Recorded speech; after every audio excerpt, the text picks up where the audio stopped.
Up next is Ryan Newman, and he drives the number 31 Caterpillar Chevrolet for Richard Childress Racing. And Ryan, currently right now, you're inside the circle, I guess you would say, inside the chase grid as far as where you're lined up. And I know you'd like to get that win, though, to solidify that. Let's talk about your outlook this weekend here at Richmond. It's a great racetrack. It's great to be here, and just look forward to the opportunity to running well. Statistically, it's been a good track for me. In our position where we are in points, win or not, if we just do our job with a good Caterpillar Chevrolet, we'll be in contention to make these last 10 races a lot of fun. We'll take questions now for Ryan Newman. If you have one, raise your hand. Claire B. Lang is going to lead us off. And then we're going to go to Tom in the corner and then to Rebecca from CNN. Claire B. Lang, Sirius XM NASCAR Radio. Through the first part of the season leading into where you're at now, you've been very consistent as a team. Maybe flying a little bit under the radar, but being consistent to get yourself in this position. Talk about that and your team and where you think you're at right now. I think that all depends on how well defined your radar is. We have been fairly consistent. Like I said, your radar, somebody else's might be different, but the guys have been doing a really good job of providing really good cars that are holding together, and that keeps us in that position that we've been in. We've had issues like every other team, whether it's a tire problem or a pit stop or something like that, but we've kept ourselves in contention to be 9th in points right now and have a shot at being in the chase. So it's been a lot of fun. This is a great opportunity for us now as we go back to some of these racetracks for the second time.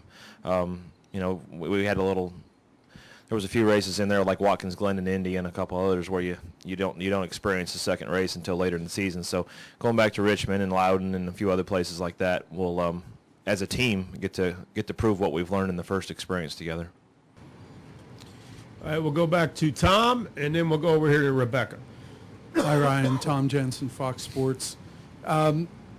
Given the nature of this race, that some guys, the only chance they have to get into the chase is win, there might be some people who are very, very aggressive late in the race.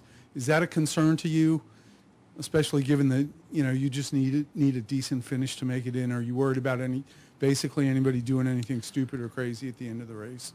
I think it's a concern. That would be naive if I said it wasn't a concern. But I think after what happened last year, I think that the magnifying glass is zoomed in a little tighter than it used to be, and that we'll have a good race, and that it would be good for our sport to not have what happened last year in any form or fashion, this year, and have a good race here because it is a great racetrack.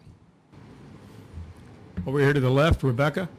Ryan, Rebecca Baer from CNN. I'm doing a story on your lead engineer, Alba, and she spoke with me this morning about how you guys team up and go talk to schools and to young folks about engineering and education and careers in science fields. Can you tell me a little bit about that mission and what it means to you? Say the first part one more time. I'm working with Alba, talking about promoting careers in science and engineering. Yes. Yeah, I've done a good bit in the past. Mostly through NASCAR with their STEM program, science, technology, engineering, and math, and how my engineering degree has helped me. I know it's important for Chevrolet, and it's important for all our teams as well to have that background of physics and understanding the race car. So it's important. We've done little things such as scaling out RC cars to show people how you can move weight around in the car and distribute the load so that the car reacts differently and things like that. So it's been fun to do those things. I haven't done them for the last little bit, but I have done a good bit with them.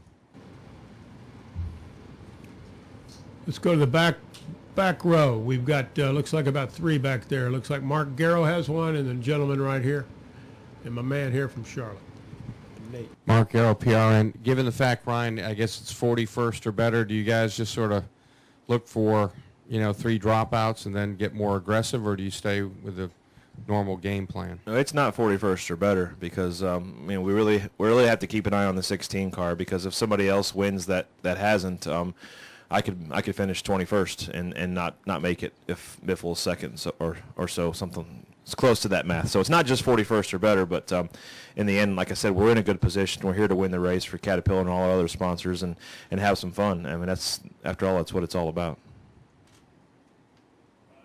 Let's go ahead to the guy next to you. Tell me your name again. I'm Kyle. Kyle, okay. I Kyle, remember Fox that. 46 Kyle, in Charlotte. a man here.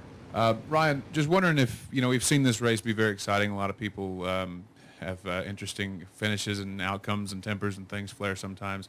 Do you think this new chase format is going to have an impact on that and the excitement of the race in general? I really, after 25 races, I think you're going to see typical Richmond racing. I don't necessarily think that the chase format is going to change the outcome of what happens in the last 5 laps or what happens in the last 5 minutes after the checkered flag. I think that that's typical Richmond, and it's a little bit different situation this year because you've got however many guys, 13 or whatever guys that have won a race that are locked in, and they might be experimenting or experiencing different things versus the other, whatever it is, 13 guys that have a shot of winning the race and racing their way in. So it's just a little bit different, I guess, looking at it 2 different ways of how people are going to attack the race. I mean, we're all at times here to win, but there's some other guys that have different motives. Let's go down the row there. Go ahead. Get him a mic. Let's get him a microphone, please. Chiprier, 8 News. You talked about other drivers being aggressive. You feel good about your spot, but at some point during the race, the tension might kind of rise a bit. You start noticing Biffle's up there. When you're going about this race knowing that there's a lot on the line, how is it that you're going to be able to handle the tension and kind of the adversity when you've got guys aggressive and there are a lot of places you need to be in the grid? I'm going to go see my Palm Raider tonight and just kind of get a forecast of what I got going on tomorrow and see what laps of cautions are going to be. Make sure we stay away from those windows so we don't put under green and keep myself in the same position. But no, really, it's you can look at it that way, but I still say that the last 25 races, that intensity, that emotional, mental, and physical level that you have to have is no different then than it is now. And you have the potential for things to fall apart, don't get me wrong, but things have fallen apart in the last 25, and you can't pinpoint it on the one thing that happens Saturday night here in Richmond. So it's you can live in the moment, but it really takes a culmination of 26 events to get to this point. And what happens tomorrow night, and it's it can be good or it can be bad. Who else had questions? Marty Smith and Nate Ryan. Let's go to Marty and then Nate Ryan. Marty Smith, ESPN. Hey, Ryan. All right, outside of the obvious, which is running for a championship, what are the biggest reasons that the chase matters to a driver and to a race team outside of that obvious answer? It's to me it's one word. It's the word champion, and that's one of the things that I learned from being a Daytona 500 winner, which makes you a champion, and a Brickyard 400 winner, which makes you a champion. Those races define a race and also a championship, and that's why those races are so special.